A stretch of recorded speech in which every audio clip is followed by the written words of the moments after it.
Weekly type എന്ന് പറഞ്ഞാൽ നമ്മൾ ബേസിക്കലി നമ്മൾ ജാവാസ്ക്രിപ്റ്റിൽ ഡാറ്റയൊക്കെ ആയിട്ട് വർക്ക് ചെയ്യുന്ന ടൈമിൽ നമ്മൾ പറയേണ്ട ജാവാസ്ക്രിപ്റ്റിൻ്റെ അടുത്ത് പറയേണ്ട ആവശ്യമില്ല. ലൈക്ക് എന്ത് ടൈപ്പ് ഓഫ് ഡാറ്റയിലാണ് നമ്മൾ വർക്ക് ചെയ്യാൻ പോകുന്നത്. എക്സാമ്പിളിലേക്ക് എന്താ പറയുക, നമ്പറാണോ ടെക്സ്റ്റ് ആണോ എന്നുള്ളതൊന്നും നമ്മൾ പറയേണ്ട ആവശ്യമില്ല.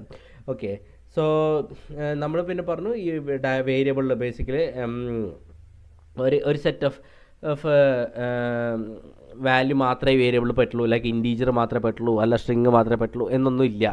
ഓക്കെ, നമുക്ക് എന്തും നമുക്ക് ആക്സസ് ചെയ്യാം ആ വേരിയബിളിൽ. ഇപ്പം ഞാൻ സ്ട്രിങ് കൊടുത്തു, പെട്ടെന്ന് എനിക്ക് ചേഞ്ച് ചെയ്യണം, ഇൻറ്റീജർ ആക്കണം എന്നുണ്ടെങ്കിൽ നമ്പർ ആക്കണം, നമ്പർ ആക്കാം, പെട്ടെന്ന് ബൂളിയൻ ആക്കണം, ട്രൂ ഓഫ് ഫോൾസ് ആക്കണം, നമുക്ക് ട്രൂ ഓഫ് ഫോൾസ് ആക്കാം ആ വേരിയബിൾ, അതൊക്കെ പറ്റും. സോ ഭയങ്കര വീക്ക്ലി ടൈപ്ഡ് ആണ്, നമുക്ക് ടൈപ്പ് മെൻഷൻ ചെയ്യേണ്ട ആവശ്യമില്ല.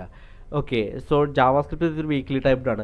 നമുക്ക് ഈ ഐഡിയ കുറച്ച് കിട്ടും. നമ്മളിതിപ്പോൾ തിയറി ആയിട്ട് എക്സ്പ്ലെയിൻ ചെയ്യുന്നതുകൊണ്ടാണ് ചിലപ്പോൾ നിങ്ങളുടെ ബൗൺസറായിട്ട് പോകണ്ടാവും നമ്മൾ പറയുന്ന ടോപ്പിക്സ് ഒക്കെ. പക്ഷേ ഇപ്പോൾ ഇതൊക്കെ അറിഞ്ഞിരിക്കുക, നമ്മൾ വർക്ക് ചെയ്ത ശേഷം ഈ വീഡിയോസ് ഒന്നും കൂടി ഗോ ത്രൂ ചെയ്ത് കഴിഞ്ഞാൽ ലൈക്ക്